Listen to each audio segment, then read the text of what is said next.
Installing a microSD card.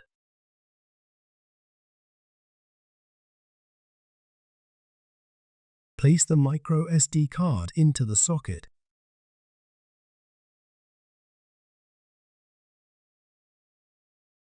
Close the socket lid. Slide the socket lid to the locked position. Reinstall all the PCIe risers. Route the cables through the rear air baffle.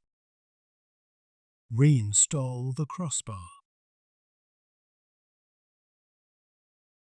If necessary, reinstall the front air baffle. Reinstall the rear top cover.